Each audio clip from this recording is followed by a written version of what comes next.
Well.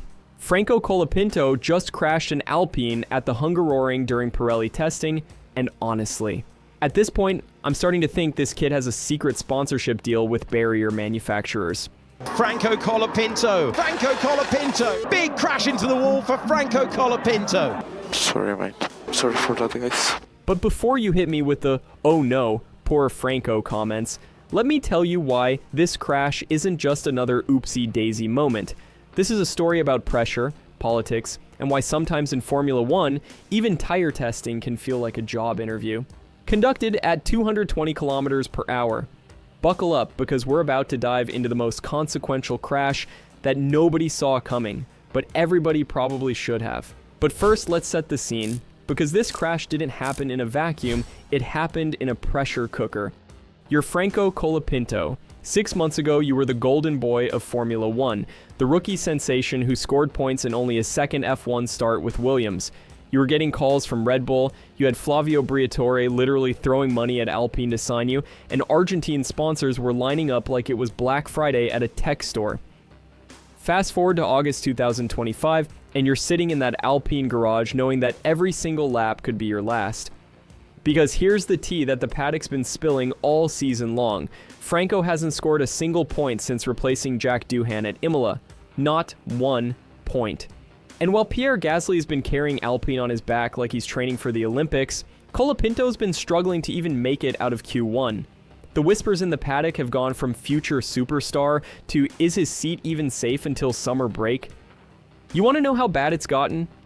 Ted Kravitz, and this is a man who's seen more F1 drama than a Netflix documentary crew, called Colapinto's situation poor and said he's undermounting pressure. When Ted Kravitz feels sorry for you, brother, you know you're in trouble. The numbers don't lie. While Gasly has scored all 20 of Alpine's points this year, Colapinto's best finish has been 13th. 13th in Monaco and Canada. And those were his good weekends. But if you think the pressure was already maxed out, wait until you hear what happened just 24 hours before this crash. So here's where it gets spicy. This wasn't just any old test session. This was Pirelli's 2026 tire development program. You know those slightly narrower tires that are supposed to revolutionize F1 next year? Yeah, those ones. Alpine showed up to Hungary with their A525, and guess who was supposed to be testing? Paul Aaron on Tuesday, their reserve driver, who, by the way, completed 159 laps and set the fastest time of the day. No drama, no crashes, just pure professionalism. Then, Wednesday rolls around, and it's Franco's turn. Now, in any normal universe, this would be a perfect opportunity for Colapinto to show Alpine what he's made of. Low pressure, no championship points at stake, just some good old-fashioned tire testing to help Pirelli figure out their 2026 compounds. But here's the thing about Formula 1, there's no such thing as low pressure when your seat is hotter than a Red Bull engine in Qatar. Every single lap Franco was taking was being watched, every sector time was being compared, every moment in that car was another chance to either prove he belongs or prove that maybe, just maybe, Alpine should be looking elsewhere. And the paddock gossip, oh, it was juicy. People were already talking about Valtteri Bottas potentially swooping in, Jack Doohan making a comeback, or even Paul Aaron getting promoted. When you're driving in F1 and there are 3 different drivers' names being mentioned as your replacement, that's not pressure. That's psychological warfare. And then, at 220 kilometers per hour through turn 11, everything went sideways. Literally. Turn 11 at the Hungaroring. It's a high-speed right-hander that looks innocent enough, but it'll bite you faster than Alpine's social media team deletes controversial tweets. And on Wednesday morning, it absolutely devoured Franco Colapinto's Alpine. Now, the official statement from Alpine was classic F1 PR speak. Franco had an incident at turn 11. He was assessed at the medical center and is okay. That's corporate talk for our car got annihilated, but at least our driver is still breathing. But the images that leaked, holy moly, we're talking about significant damage here. The kind of damage that makes mechanics weep and accountants reach for the hard liquor. Photos show debris scattered across the track like confetti at a very expensive, very fast wedding that nobody wanted to attend. Here's what makes this crash even more brutal. It wasn't tire related. Mario Isola from Pirelli was very quick to point out that this crash was not in any way linked to the tires. Translation, this wasn't equipment failure. This was good old-fashioned human error, the kind that makes team principals question their life choices. And the timing? Chef's kiss of awful timing. This happened while Charles Leclerc was also on track in the Ferrari, so there were witnesses, professional witnesses who could see exactly how this went down. In Formula 1, when you crash during testing with other drivers watching, that's like falling off your bike in front of the cool kids at school.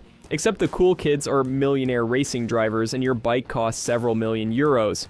The session was red flagged, Franco was taken to the medical center for checks, and Alpine's entire testing program for the day, pretty much done. Finito. Game over. But here's where this story gets really interesting, because this crash might actually tell us more about the future than the past. Alright, let's talk about the elephant in the room, or should I say, the crashed Alpine in the gravel trap. This incident perfectly encapsulates everything wrong with Franco's 2025 season and why his F1 future is hanging by a thread thinner than Lewis Hamilton's remaining patience with Ferrari strategy calls. First, the obvious, this crash happened during what should have been a confidence-building exercise. Testing is supposed to be your safe space, your practice room, your chance to learn without the world watching. But when you're Franco Colapinto in 2025, even testing feels like a performance review with your boss's boss, and probably your replacement all taking notes.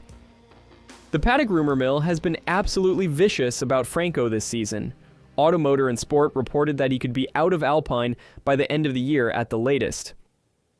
Flavio Briatore, and this is a man who discovered Michael Schumacher and Fernando Alonso, has been internally demanding points from Colapinto.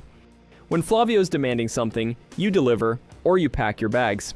And here's the kicker. Valtteri Bottas has reportedly been offered a seat at Alpine, but according to Ed Straw, Bottas doesn't want to go anywhere near Alpine at the moment. When even Valtteri Bottas is like, nah, I'm good, you know that Alpine seat comes with more stress than a Red Bull strategy meeting.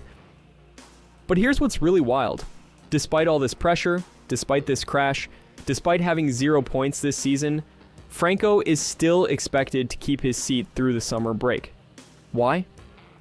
Because Alpine has finally realized that maybe, just maybe, the problem isn't entirely the driver. Maybe their car is just really, really difficult to drive.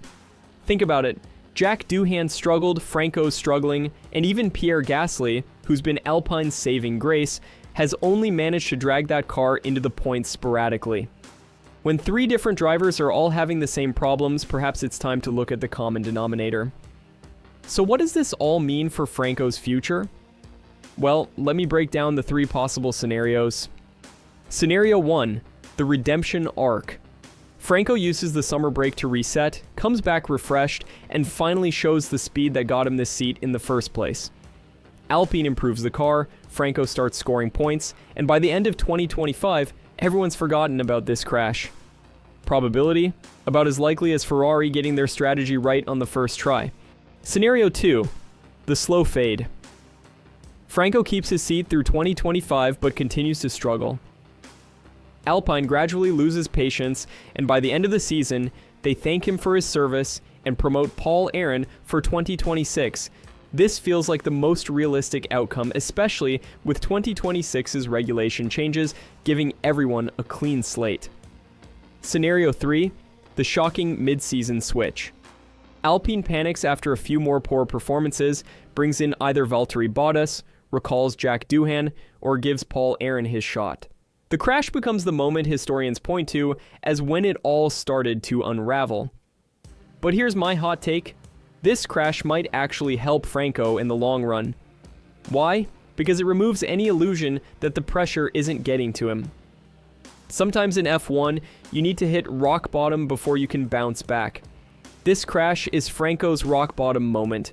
The question is, does he have the mental strength to use it as a launching pad? Look, Formula 1 is brutal. It chews up talented drivers and spits them out so fast. But Franco Colapinto showed at Williams that he has genuine pace. The question isn't whether he's fast, we know he is. The question is whether he can handle the pressure of F1 when every mistake feels like career suicide. This crash at Hungary, it's not the end of Franco's story, it's just the end of Chapter 1. Whether Chapter 2 is a comeback story or a cautionary tale, well, that's entirely up to him. What do you think? Is Franco going to bounce back stronger, or is this the beginning of the end? Drop your predictions in the comments below. Smash that like button if you enjoyed this deep dive into F1 drama, and subscribe for more paddock analysis that's spicier than Gunther Steiner's vocabulary. And remember, in Formula 1, it's not about how hard you crash, it's about how fast you get back up. Let's see if Franco Colapinto got that memo.